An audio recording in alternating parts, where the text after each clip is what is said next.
Rahmatullahi wabarakatuh. Ila hadratin Nabi Mustafa Rasulullah sallallahu alaihi wasallam wa ila arwahi abaihim minal anbiya'i wal mursalin wa ila arwahi jami'il qubur minal muslimin wal muslimat wal mu'minin wal mu'minat min masyarikil ardi ila magharibiha. Syu'lillah lahumul Fatihah. A'udzu billahi minasy syaithanir rajim. Bismillahirrahmanirrahim. Alhamdulillahi rabbil alamin. Arrahmanir rahim. Maliki yaumiddin. Iyyaka na'budu wa iyyaka nasta'in. Ihdinas siratal mustaqim. Siratal ladzina an'amta 'alaihim ghairil maghdubi 'alaihim waladdallin.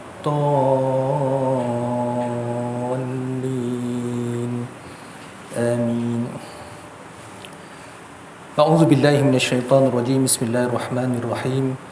الحمد لله رب العالمين والصلاة والسلام على أشرف الأنبياء والمرسلين سيدنا محمد الأمين وعلى آله وأصحابه أجمعين. قال رب اشرح لي صدري ويسر لي أمري واحلل عقدة من لساني يفقه قولي. سبحانك لا علم لنا إلا ما علمتنا إنك أنت العليم الحكيم.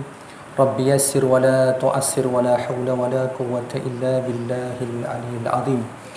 بشيرا ونذيرا بين يدي الساعة وأدى الأمانة ونصح الأمة وكشف الغمة وجاهد بالله حق جهاده ليلها كنهارها لا يزيغ عنها إلا هالك.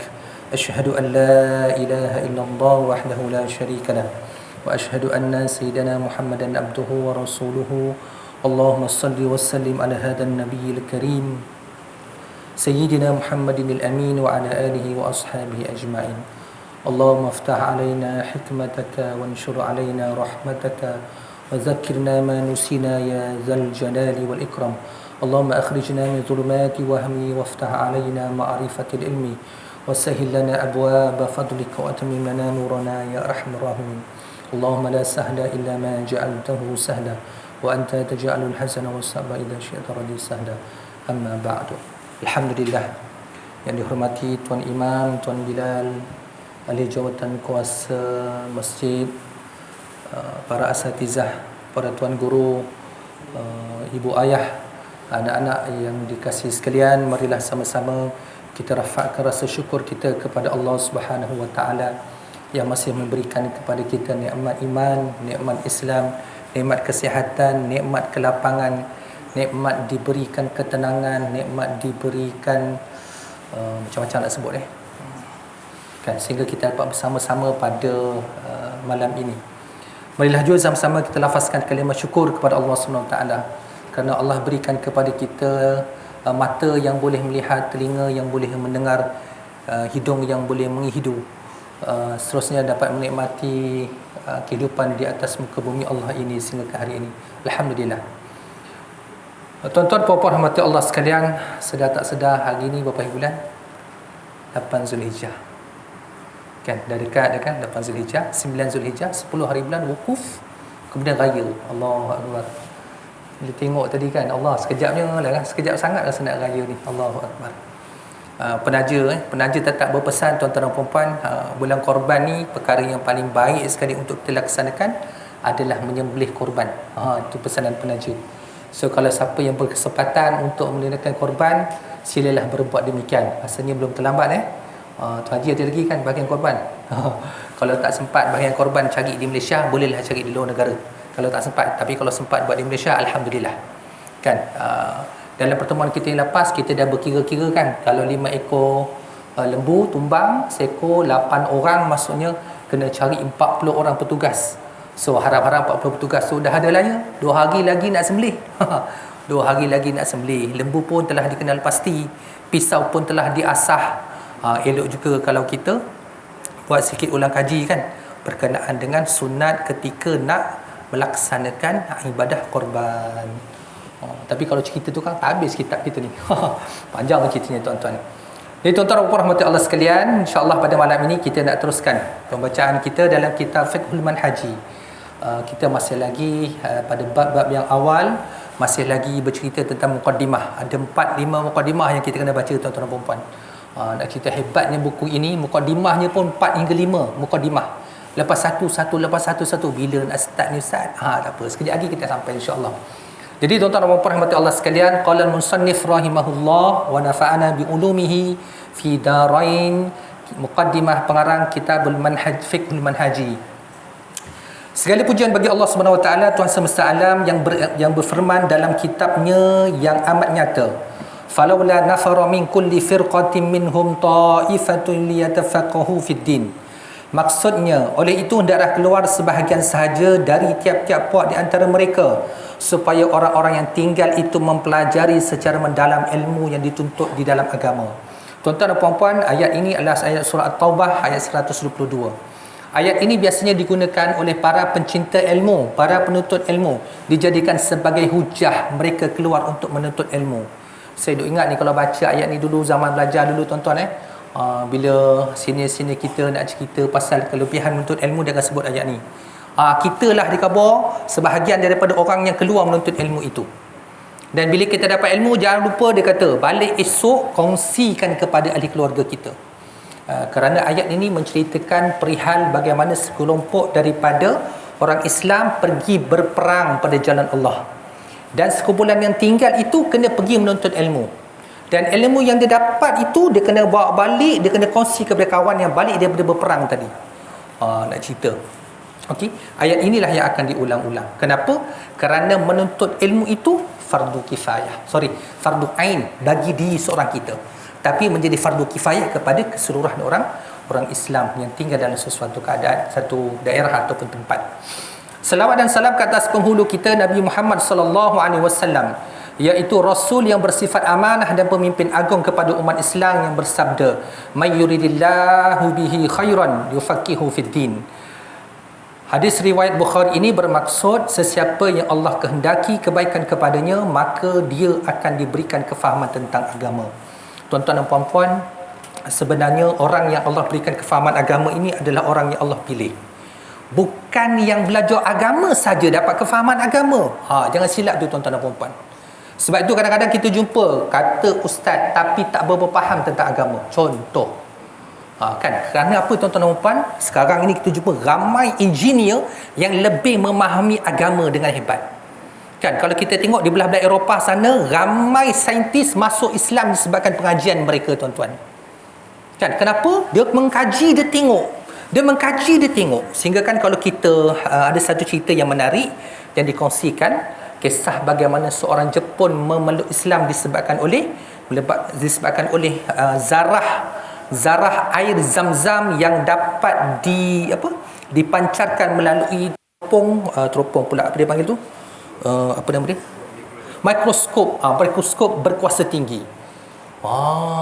Dia boleh masuk Islam disebabkan kajian dia terhadap molekul air Zam-Zam yang ada.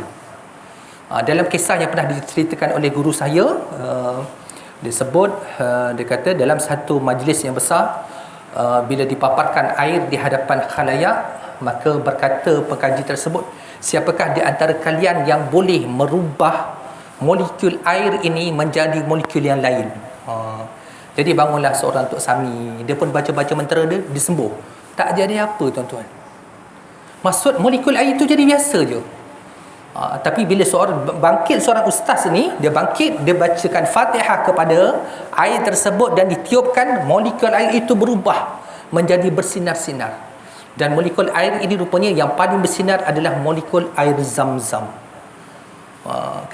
Sehingga tidak ada orang yang berani untuk buat uji kaji terhadap air Zam-Zam. Air Sungai Gau, tuan-tuan tahu? Air Sungai Gau dikatakan antara air yang mempunyai pH yang paling tinggi. Kalau dia masukkan 2 rod positif dan negatif, kemudian letakkan mentol, dia boleh charge dan lampu menyala. Air Sungai Gau yang ada dekat Pahang. Tapi air Zam-Zam tak berani orang buat. Kenapa? Wallahualam.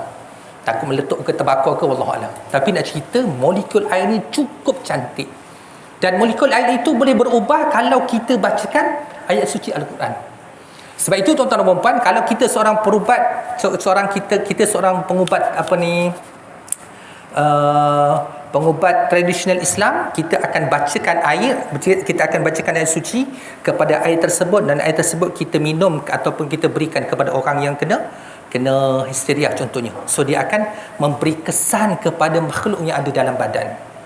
Tak percaya boleh buat tuan-tuan, tapi satu syarat dia, kena yakin. Kalau tak yakin memang tak jadi, confirm tak jadi tuan-tuan. Kan pasal apa? Air yang sama itu kita akan baca. Kalau 10 orang yang baca tapi seorang saja yakin, yang seorang tu dia akan menjadi. Kena cuba itu dan buat.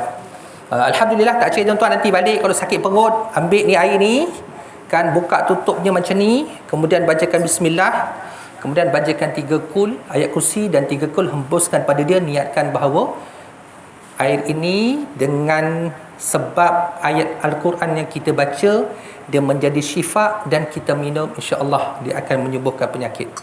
Zaman belajar dulu itulah saya punya ubat tuan-tuan, nak kongsi. Itulah dia punya ubat kalau demam, kalau rasa badan tak sedap, itu ubat dia. Tapi bila dah tua-tua ni macam tak berapa nak menjadi pula. Kurang yakin kot. Rasa kebergantungan itu kurang berbanding zaman sekolah dulu. Dan orang belajar dulu, ya masya-Allah. Sekarang ni boleh fikir, dulu jadilah, kenapa sekarang tak jadi? Itu kena kaji tuan-tuan, wallahualam. Begitu juga keluarga yang bersih dan para sahabatnya yang menyebarkan agama tersebut dengan hujah dan dalil yang terang dan jelas. Sesungguhnya perkara yang terbaik dilakukan oleh seseorang ialah mengenali hukum hakam halal haram dan mengetahui perbuatan yang betul dan salah. Justru ilmu fiqh memainkan peranan utama untuk menjelaskan kesemua perkara tersebut. So bila kita belajar ilmu fiqh, perkara yang paling basic yang kita nak tahu adalah dua benda, halal, haram. Membezakan dua benda, sama ada benda itu halal, boleh kita buat, boleh kita laksanakan, boleh kita jadikan sebagai amalan, ataupun haram. So bila halal maksudnya dapat pahala bila dibuat, haram maksudnya bila dibuat dapat dosa. So dia ada tegahan dan ada suruh padanya. Okey. Para ulama kita yang terdahulu telah mengarang banyak kitab tentang ilmu fiqh. Tidak syah lagi bahawa setiap pengarang yang mulia tersebut pasti telah melihat adanya ruang-ruang ilmu yang menuntut mereka membuat pengisian, dan adanya keperluan yang menuntut mereka melaksanakan dengan bersungguh-sungguh. Ada di kalangan mereka mendapatinya perlu membuat huraian secara meluas, manakala yang lain pula mendapatinya sangat perlu kepada rumusan dan ringkasan sahaja. So kalau kita lihat dalam kitab-kitab fiqh yang panjang-panjang, yang dulunya kompak, tiba-tiba jadi meluas disebabkan apa? Huraian yang begitu banyak diberikan oleh penulis ataupun pembaca ataupun pengarang ataupun pengulas. Bergantung. Sebab itu kita lihat banyak kitab-kitab fiqh ni kadang-kadang bilangan jilidnya itu menjadi berganda-ganda daripada versi yang asal. Nanti kita akan jumpa demi contoh-contoh yang akan dinyatakan oleh penulis. Begitu juga ada di kalangan mereka yang mengarangnya dalam bentuk puisi atau prosa. Seterusnya ada yang mengkaji masalah-masalah yang penting serta bahagian-bahagian yang berkaitan dengannya. Di samping itu ada juga pengarang yang membataskan kajiannya kepada masalah-masalah yang penting sahaja tanpa mengemukakan bahagian-bahagian tersebut. Jadi kitab fiqh ni sebenarnya bukan dibuang kandungan, tidak. Kadang-kadang ditulis atas tujuan yang spesifik. Saya dah kongsikan kepada tuan-tuan dan puan-puan, ada kitab fiqh lani sekarang ini yang dijual di pasaran Malaysia, tajuknya perkara-perkara yang pelik. Perkara-perkara yang pelik tentang solat. Dia bukannya ilmu yang baru tuan-tuan. Buku sebenarnya ilmu itu dikumpulkan daripada kitab-kitab yang besar, tetapi telah pun dikeluarkan atas tujuan tertentu. Contohnya apabila seorang solat lalu seekor ular di hadapan dia, nak buat apa? Dalam kitab fiqh kata boleh kita ambil kayu, kita ketuk ular tu sampai mati. Kitab fiqh kata boleh. Kaedahnya macam mana tuan-tuan? Sedangkan yang kita belajar, bila kita solat, pergerakan lebih daripada 3 kali secara berturut-turut boleh membatalkan solat. Betul? Itu yang kita belajar. So benda ini berlaku. Yes, berlaku tuan-tuan dan puan-puan. Begitu juga yang biasa berlaku kepada ibu-ibu kita, kepada isteri kita kat rumah. Tengah solat tiba-tiba anak menangis kat sebelah. Nak buat apa tuan-tuan? Biarkanlah dia menangis sampai kering air mata. Tak, bukan begitu. Kan? Maksudnya ibu tersebut boleh angkat anak itu dan dokong dia. Tapi dia tak kata boleh susukan, boleh dokong tuan-tuan. Kan jangan pula kata Ustaz Ajo disusukan. Tak ada, saya tak sebut tuan-tuan. Yang itu exceptionally tidak disusukan, tapi boleh diangkat. Angkat anak itu kemudian didokong dan terus solat sehingga ke salam. So perkara ini berlaku, yes, ada. So banyak lagi benda-benda tersebut tuan-tuan, kalau kita cari satu persatu memang menarik perbahasannya.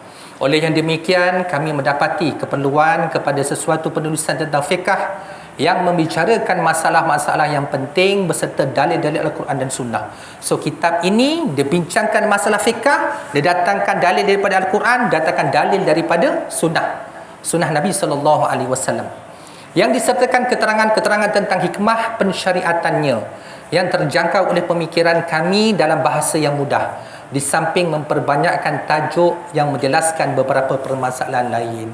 So benda ini diulas dalam bentuk yang mudah supaya kita lebih mudah untuk faham. Okey. Di sini kami mengemukakan hasil yang pertama daripada penulisan tersebut yang mengandungi tajuk bersuci dan solat yang wajib diketahui oleh setiap Muslim. Kami menamakan buku ini dengan Al-Fiqhul Manhaji berdasarkan kepada kitab fiqh mazhab Syafi'i. Dalam bahasa Arab disebut Al-Fiqhul Manhaji ala madhhabil Imam Syafi'i. Harapan kami kepada mereka yang inginkan yang terbaik agar menunjukkan kepada kami perkara yang terlepas daripada matlamat yang kami tuju dan bukannya menjatuhkan kami serta mencari salah semata-mata. Jadi kalau kita lihat pengarang kitab ini cuba meringkaskan ilmu daripada yang begitu besar, ilmu fiqh ini ditulis dalam bentuk yang mudah, kemudian dinamakan dengan satu jenama yang disebut sebagai Fiqhul Manhaji, dirujuk kepada Imam Syafi'i supaya dia menjadi rujukan yang mudah untuk kita pegang, kemudian kita jadikan dia sebagai panduan. Mukadimah pengarang Al-Fiqhul Manhaji, pengenalan. Ilmu fiqh, sumber dan istilahnya. Ni kita dah masuk kepada tajuk yang lebih spesifik. Pengertian fiqh. Fiqh mempunyai dua pengertian. Yang pertama pada bahasa dan kedua pada istilah. So bila sebut pada bahasa, maksudnya pada bahasa Arab. Istilah-istilah yang digunakan dalam fiqh. Fiqh pada bahasa bererti kefahaman. Hal ini berdasarkan firman Allah Subhanahu wa taala, fama lihaula'il qaumi la yakaduna yafqahuna haditha. Maka apakah yang menyebabkan kaum itu hampir-hampir tidak memahami perkataan, nasihat dan pengajaran? Ni kat sini. Fama haula'il qaumi la yakaduna yafqahuna. Kat sini yafqahuna. Maksud dia, adakah mereka tidak faham tidak memahami perkataan? Firman Allah lagi, walakin la tafqahuna tasbihahum. Akan tetapi kamu tidak faham akan tasbih mereka. So kalau kita lihat maksud fiqh itu adalah faham. Adakah kamu tidak faham? So didatangkan dalil dan hujah daripada Al-Quran. Begitu juga hadis Nabi sallallahu alaihi wasallam, intula salatir rajuli wa qasira khutbatihi ma'innatun min fiqhihi. Sesungguhnya seseorang yang lama solatnya dan pendek khutbahnya adalah tanda kefahamannya. Ya ke? Sesungguhnya seseorang yang lama solatnya dan pendek khutbahnya adalah tanda kefahamannya. Dia nak fokus kepada situ, maksud fiqhihi. Fiqh maksudnya dia lebih faham tentang solat dan faham tentang khutbah yang disampaikan. Pengertian fiqh pada istilah pula membawa kepada dua maksud. Yang pertama, mengetahui hukum-hukum syarak yang berkaitan dengan segala perbuatan dan perkataan mukallaf berdasarkan kepada dalil-dalil yang terperinci. Mengetahui hukum-hukum syarak yang berkaitan dengan segala perbuatan dan perkataan mukallaf. Mukallaf ni apa dia? Orang yang diberikan tanggungjawab padanya. Okey? Mengetahui dan memahami. Okey? Berdasarkan kepada dalil-dalil yang terperinci, iaitu nas Al-Quran, As-Sunnah, Ijma'. Ijma' ni apa dia? Persepakatan para ulama'. Kemudian ijtihad. Ijtihad ni apa dia? Pandangan yang dikeluarkan oleh seorang mujtahid, seorang yang punya keahlian dalam fiqh, dalam sesuatu hukum, yang diambil daripada kedua-duanya. Sebagaimana diketahui bahawa niat ketika berwuduk adalah wajib berdasarkan hadis Rasulullah sallallahu alaihi wasallam, innamal a'malu binniyat. So sekarang ni orang mengambil istinbat, mengambil hukum berdasarkan kepada hadis Nabi itu adalah mengikut kepada keilmuan mereka dan pandangan para ulama terdahulu yang dirujuk. Kan sebelum ni kita dengar kan bila berdekatan je dengan peristiwa hijrah akan disebutkan innamal a'malu binniyat wa innamal likulli imri'in ma nawa. Kan hadis yang biasa disebutkan kepada kita. Faman kana hijratuhu ila Allah wa rasuli fakana hijratuhu ila Allah wa rasuli faman kanat hijratuhu lidunya yusibuha aw imra'atin yankihuha fakanat hijratuhu ila ma hajara ilaihi. Hadis ini adalah hadis yang pertama di dalam kitab dalam kitab Al-Arba'in An-Nawawiyah yang disusun oleh Imam Nawawi. Hadis yang pertama. Okey, cerita pasal apa? Pasal kepentingan hijrah dan cerita pasal kepentingan niat dan dikaitkan niat itu dengan perbuatan hijrah. Okey, hadis itu menyebutkan barang siapa yang berniat kerana Allah dan Rasul, dia bukan dapat sahaja apa yang dihajati, tapi dia dapat lebih daripada itu. Dan perbandingan yang kedua, seorang lelaki yang berhijrah kerana dunia, dia akan dapat dunia. Yang kedua, dia berhijrah kerana seorang perempuan, dia dapat kahwin dengan perempuan tersebut. Beza kalau orang berhijrah niatnya kerana Allah Rasul, bukan dia sahaja dapat Allah, bukan sahaja dapat dunia, tapi dia dapat lebih daripada itu. Sebab itu kalau kita lihat sejarah sahabat-sahabat Nabi SAW, bila dia berhijrah pergi ke Madinah daripada Makkahul Mukarramah, mereka tinggalkan segala harta benda mereka di Mekah. Sampai ke Madinah, sebilangan daripada orang Ansar yang berada di yang berada di Madinah ketika itu sanggup menceraikan isteri-isteri mereka. Tuan-tuan, bapa-bapa, ibu, macam mana ya keadaan tu? Kalau kita lah ya, kan, dapat saudara mara kita daripada Indonesia datang ke Malaysia, kan, kita tengok dia datang dalam keadaan sebatang kara, ceraikan isteri kita, bagi isteri kita kepada dia untuk dikahwinkan. Allahu Akbar. Saya tak pernah tergambar sekarang ini. Tapi zaman dulu dah berlaku pada zaman Nabi. Sanggup ya sahabat Ansar ini menceraikan isteri mereka untuk dikahwinkan dengan sahabatnya baru datang daripada Mekah. Tapi sebab itu kita lihat sahabat Nabi pula bukan jenis yang bila dibagi isteri itu nak kahwin, tak tuan-tuan dan puan-puan. Kan? Tak begitu. Sebab itu dalam peristiwa tersebut kalau kita lihat sebilangan daripada sahabat Nabi yang mempunyai kepakaran untuk berniaga, bila dibagi harta dia tak nak, dia tanya tunjukkan kepadaku di manakah letaknya pasar. Hebat tak hebat tuan-tuan? Kita bagi duit, ambil. Bagi brim, masuk. Apa lagi tuan-tuan? Macam-macam macam kita. Tapi kita tengok sejarah sahabat Nabi SAW cukup hebat. So gambaran-gambaran ini kalau kita dapat laksanakan kehidupan kita, subhanallah. Berniat pada contoh yang kedua, berniat pada waktu malam adalah syarat sah puasa. Ikut Syafi'i. Tuan-tuan ni ikut Syafi'i. Kan? Kena berniat setiap malam Ramadan untuk berpuasa, wajib pada bulan Ramadan. Ustaz, yang kita puasa sebulan suntuk tu macam mana Ustaz? Yang itu pandangan selain daripada Syafi'i. Boleh ke tak boleh? Boleh hukumnya tuan-tuan dan puan-puan. Kan? Kalau orang Jawa niatnya macam mana Wak? Nawai tu boleh lupa lah. Lama tak sebut. Boleh lupa lah. Inilah ilmu ni, bila tak sebut lupa. Saya dulu ingat zaman kecil-kecil tuan-tuan bila malam nenek panggil, niat disik seorang turu. Niat disik. Niat dulu sebelum tidur dia kata. Lepas tu dia baca lah. Lupa lah nama ni macam mana ya. Tapi bukan Allah cerita Piramli. Niat ingsun matek aji. Bukan yang tu. Yang pasti bukan yang tu tuan-tuan.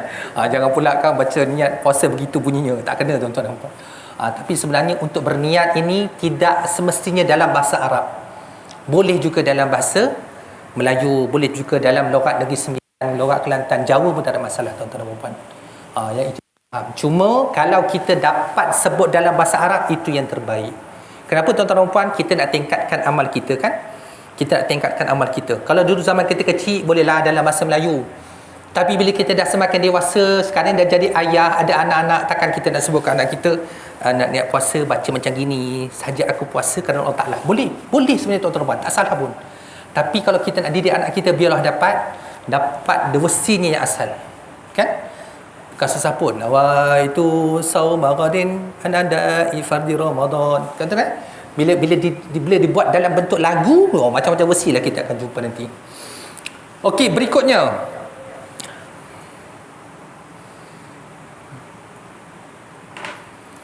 Satu lagi adalah man lam yubayyit siyama qabla tulu'il fajri fala siyama lahu. Sesiapa yang tidak berniat untuk berpuasa sebelum fajar terbit, puasanya tidak dikira. Ini juga adalah sebenarnya hadis yang diriwayatkan oleh Baihaqi menjadi sandaran kepada mazhab Syafi'i. Barang siapa yang tidak berpuasa barang siapa yang tidak berniat puasa sebelum terbitnya fajar. Maksudnya kalau terbit fajar tak niat lagi, maksudnya tak ada puasa lah baginya pada hari tersebut. Ustaz, kalau terlupa macam mana? Terlupa tu soalan nombor 10, tuan-tuan. Ini cerita dalam keadaan kita sedar. Okey, dalam keadaan kita sedar. Sebab itu ada pandangan ulama lain yang membenarkan supaya kita berniat puasa sebulan suntuk. So dia dah cover dah, tuan-tuan, dah cover.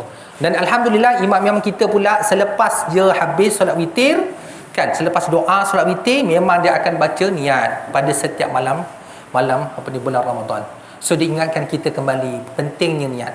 Nanti kita sahur, kita ulang sekali lagi, tuan-tuan dan puan, dengan anak dan cucu kita dekat rumah. Itu yang kita buat, alhamdulillah. Begitu juga solat witir adalah sunat berdasarkan hadis seorang badui yang bertanya kepada Rasulullah tentang solat fardu. Kemudian katanya, adakah solat yang lain lagi diwajibkan ke atasku? Dia tanya. Bagi dia menjawab, tidak kecuali kamu melakukan solat sunat. So maksudnya solat yang wajib bagi kita adalah solat fardu. Solat fardu tu berapa, tuan-tuan dan puan? 5 waktu sehari semalam. Kalau kita ambil sempena peristiwa Nabi SAW terima arahan solat ketika malam Isra' dan Mi'raj, pingsan, tuan-tuan. Kenapa? 50 waktu. Guana nak buat tu, guana nak buat. Tapi disebabkan Nabi dah diberikan peringatan oleh para Nabi terdahulu supaya minta keringanan daripada Allah, dapat keringanan, alhamdulillah. 5 waktu saja, tuan-tuan dan puan. Tapi kalau kita telusuri daripada kita start buka mata sampai kita pejam mata, sebenarnya lebih daripada 50 rakaat kita boleh solat sehari semalam. Lebih, tuan-tuan, lebih banyak sangat sebenarnya, terutamanya solat-solat sunat. Orang duk kata, kenapa ustaz nak solat sunat sedangkan solat wajib dah buat? Analoginya macam ni, tuan-tuan dan puan. Kenapa kita dah makan nasi tiba-tiba kita nak makan cok kodok? Kenapa kita nak minum petang? Kenapa kita nak minum malam? Kenapa ada suffer dan sebagainya? Begitulah. Kerana solat kita ni kadang-kadang ada lompang-lompang yang kita tak sedar. Kan? Tengah takbir Allahu Akbar, tadi tak makan lagi cekodok. Dah terganggu dah. Itu tak makan cekodok. Kena pula kuncinya terlupa letak, tuan-tuan. Memang time solat lah lumpanya. Allahu Akbar dah terletak kat tepi tangga. Macam tu. Time solat tu. Pelik tak pelik? Saya tak kata orang, tuan-tuan. Kadang-kadang saya pun begitu, tuan-tuan. Kan, sebab itu bila nak solat ni memang kena fokus betul-betul. Kalau tak, dia akan jadi begitu. Kan, bila kita dah start takbir ni, maksudnya kita dah ready untuk putuskan hubungan kita dengan dunia. Kalau tidak, dia akan datang mengganggu. Dan kalau dia diganggu kita, tu yang kadang-kadang solat 4 rakaat jadi 6 rakaat. Kan, solat 4 rakaat jadi 3 rakaat. Macam tu. Solat maghrib tiba-tiba jadi 2 rakaat. Berlaku ke? Jaranglah. Kan. Kalau kata solat subuh start 2 rakaat jadi 1 rakaat, itu memang pelik. Tak pernah berlaku, tuan-tuan. Tapi kalau subuh jadi 3 rakaat tu biasa. Kan, asar jadi 5 rakaat tu biasa. Kenapa? Kadang-kadang kita solat time kita main. Kan, mata tak berapa terang lagi. Lepas tu terkejur-kejur. Itu yang jadi begitu. Sebab itu bila kita nak solat, biarlah solat kita itu sesempurna yang mungkin, tuan-tuan. Kenapa? Kerana solatlah amalan pertama yang akan dihisap bila kita meninggal nanti. Dalam banyak-banyak benda solat dah kena jaga, tuan-tuan dan puan. Sebab itu dalam banyak-banyak benda yang kita kena tanya kepada anak-anak kita, wa imma anak menantu. Maksudnya ada persoalan tu kan. Ataupun anak kita yang telah mempunyai anak-anak, maksudnya ada cucu, pun kena tanya, dah solat ke belum? Kenapa? Kerana amalan ini yang pertama akan ditanya, tuan-tuan. Allah, sedih kan? Dan kita ni kadang-kadang kalau kita terlalu sibuk, maka solat kita pun akan jadi hujung waktu. Kalau kita tak berapa sibuk, sedang-sedang molek je, itu yang akan berlaku kepada kita. Sebab itu solat kena ditingkatkan, solat kena kena dilipat gandakan. Dan amalan apa? Pelajaran solat lah yang kita belajar daripada kita kecil sampai kita dah dewasa. Kan? Sehingga kan ditulis kat depan masjid kan, solatlah kamu sebelum kamu disolatkan. Oh, sampai itu sekali. Allahu Akbar. Itu nak cerita ya, penting sangat solat ni. Penting sangat solat tuan-tuan dan puan. Kenapa? Kalau orang yang menjaga solat ni sebenarnya dia menjaga waktu dia, jadual waktunya memang dijaga. Kan? Tengok ya. 5 kali sehari semalam subuh. Maksudnya sebelum kita pergi kerja, kita dah bangun awal pasal kita nak solat subuh. So secara automatik nak pergi kerja tak akan jadi terlewat. Zuhur, waktu kita lapar kita tengok solat. Ataupun kan kita makan kemudian kita solat. Jangan terbalik pula tuan-tuan lepas makan tidur dulu baru solat. Confirm asarnya bangunnya. Lepas tu asar sebelum kita pergi main, satu lagi solat. Lepas tu maghrib, elok-elok balik daripada kerja penat-penat, rehat sebentar, mandi, kemudian solat maghrib. Dan sebelum kita tidur, sekali lagi untuk kita solat isyak. Sebab itu ya, kalau solat ni amat penting sangat. Seterusnya, solat sunat selepas solat asar adalah makruh berdasarkan Rasulullah SAW telah menegah melakukannya selepas solat asar hingga matahari terbenam. So dalam solat juga, walaupun solat sunat ni ada yang ditegah dilaksanakan kerana berada dalam keadaan waktu yang biasanya orang tidak solat. Okey, contohnya seperti solat sunat selepas solat asar, kecuali kan solat jenazah. Tak boleh elak dah, jenazah ni bila ada kematian kena disegerakan. Dan kalau dia jatuh pada selepas asar, maka kita kena solatkan dan kita kena uruskan mayat tersebut. Okey tuan-tuan dan puan. Contoh yang lain lagi ialah menyapu sebahagian kepala ketika berwuduk adalah wajib. Okey, wamsahu biruusikum. Kan wajib ni maksudnya apa? Dalam bab ini dia rukun kan, rukun dalam wuduk. Betul tak? Kalau kita nak berwuduk, berapa anggota yang kita basuh tuan-tuan dan puan? Sudah. 4 ke 5? Itu dah ingat. Hidung masuk ke tak masuk hidung? Sudah. Mulut, muka, tangan, kepala, kaki. So ada 4 je tuan-tuan kan, yang wajib 4 sahaja tuan-tuan, yang lain tu semua sunat. Kan maksud dia bila masa kita nak pakai ketika kita berada pada hujung waktu. Kan jangan pula kang matahari dia nak terbit lagi 3 minit kita wuduk cara kita awal waktu. Alamatnya memang kita terlepas solat subuh. Kenapa tuan-tuan puan? Ilmu ini penting begitu. Ketika air sedikit, janganlah kita wuduk basuh sekali dengan sunat. Sunat basuh 3 kali pula tu. Bila masa nak cukup air. Ni sebab tu ilmu tu penting untuk kita pelajari. Insiden ini pernah berlaku tuan-tuan pengalaman saya ketika saya pergi umrah.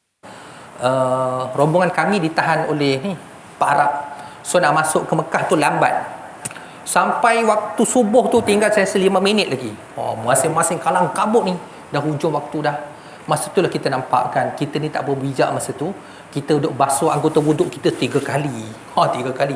Kemudian lengkap semua sekali. Lepas habis solat, sini pun panggil. Antum ni belajar ilmu tapi tak amal. Maklumlah kita termenung apa yang tak diamalkan. Rupanya, bila berada pada hujung waktu, ambil yang wajib. Kerana yang lebih wajib adalah solat. Yang lebih wajib tidak boleh ditinggalkan adalah solat. Sebab itu kita kena perhatikan benda itu. Wamsahu biruusikum maksudnya dan sapulah sebahagian dari kepala kamu. Sebahagian kepala itu disapu ketika kita berwuduk. Kan ada pandangan daripada mazhab yang lain supaya membasuh kepala secara keseluruhannya. Itu pandangan yang lain. Begitu juga ketika kita memasukkan air ke dalam hidung. Pun ada juga pandangan yang kata mesti dimasukkan air ke dalam hidung. Tapi sebenarnya dalam Syafi'i itu adalah sunat. Dan ada satu lagi Nabi sallallahu alaihi wasallam sebutkan laula an asyqa ala ummati la amartuhum bisiwaki inda kulli salatin. Perihal Nabi sallallahu alaihi wasallam mengingatkan kita supaya kita bersiwak ketika kita nak solat. Kan kata Nabi, kalau tidak menjadi kesusahan kepada umatku, nescaya akan aku arahkan mereka untuk bersiwak, membersihkan mulut setiap kali nak menunaikan solat.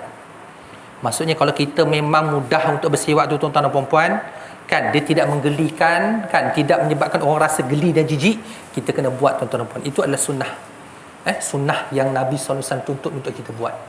Dan adalah fadilat lain kan dari sudut kayu siwaknya, ingredient yang ada dalam kayu siwaknya yang akan menguatkan gigi dan sebagainya. Banyak benda tu kita akan belajar.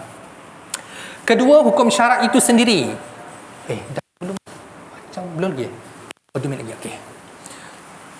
Hukum syarak itu sendiri justru apabila dikatakan kamu mempelajari fiqh, ia bererti mempelajari hukum-hukum syarak yang terdapat dalam kitab-kitab fiqh yang diambil daripada Al-Quran, As-Sunnah, ijma' ulama' dan ijtihad mereka.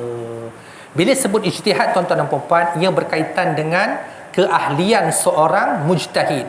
Seorang mujtahid ini adalah seorang yang mempunyai keahlian dalam bahasa Arab, mempunyai keahlian dalam ilmu fiqh, ilmu usulul fiqh, ilmu tafsir. Kerana apa? Kerana mereka boleh beristimbat dengan hukum baharu yang tidak pernah disebutkan ataupun tidak pernah ada pada zaman Nabi SAW. Contoh yang paling mudah adalah menghisap web. Zaman Nabi tak ada web, tuan-tuan dan puan. Apakah hukum menghisap web? Itu contoh paling mudah. Apa hukumnya, tuan-tuan? Apa hukumnya? Halal ke haram? Ke halam? Tak halal tak haram, tak halal tak haram, tapi halam. Contoh. So ulama beristimbat menjatuhkan hukum haram itu disebabkan apa? Ada mudarat kepada orang yang isap rokok. Itu contoh yang paling mudah. Ada mudarat ni. So mudarat itu menjadi ilah kepada pengharaman mengisap rokok dan vape. Wallahu a'lam bisawab. Alhamdulillah. Laju tak laju sampai ke situ dah. Ini memang ekspres, tuan-tuan taklah ekspres sangat tapi insya-Allah. Okey, alhamdulillah kita dah sampai kepada beberapa contoh yang menjadi sandaran kepada perbincangan kita untuk pertemuan kita akan datang. Wallahu a'lam bissawab. A'udzu billahi minasyaitonir rajim. Bismillahirrahmanirrahim. Alhamdulillahirabbil alamin wassalatu wassalamu ala asyrafil anbiya'i wal mursalin wa ala alihi wa ashabihi ajma'in. Allahumma faqihna fid din wa 'allimna ta'wil واهدنا إلى صراطك المستقيم اللهم ربنا هب لنا من أزواجنا وذرياتنا قرة أعين واجعلنا للمتقين إماما ربنا ظلمنا أنفسنا وإن لم تغفر لنا وترحمنا لنكونن من الخاسرين ربنا آتنا في الدنيا حسنة وفي الآخرة حسنة وقنا عذاب النار والحمد لله رب العالمين. Tuan-tuan dan puan-puan, saya nak ambil kesempatan berdekatan dengan Aidil Adha ini untuk mengucapkan selamat menyambut Aidil Adha. Semoga kita diberikan kesihatan oleh Allah Subhanahu Wa Taala kan untuk bersama-sama melaksanakan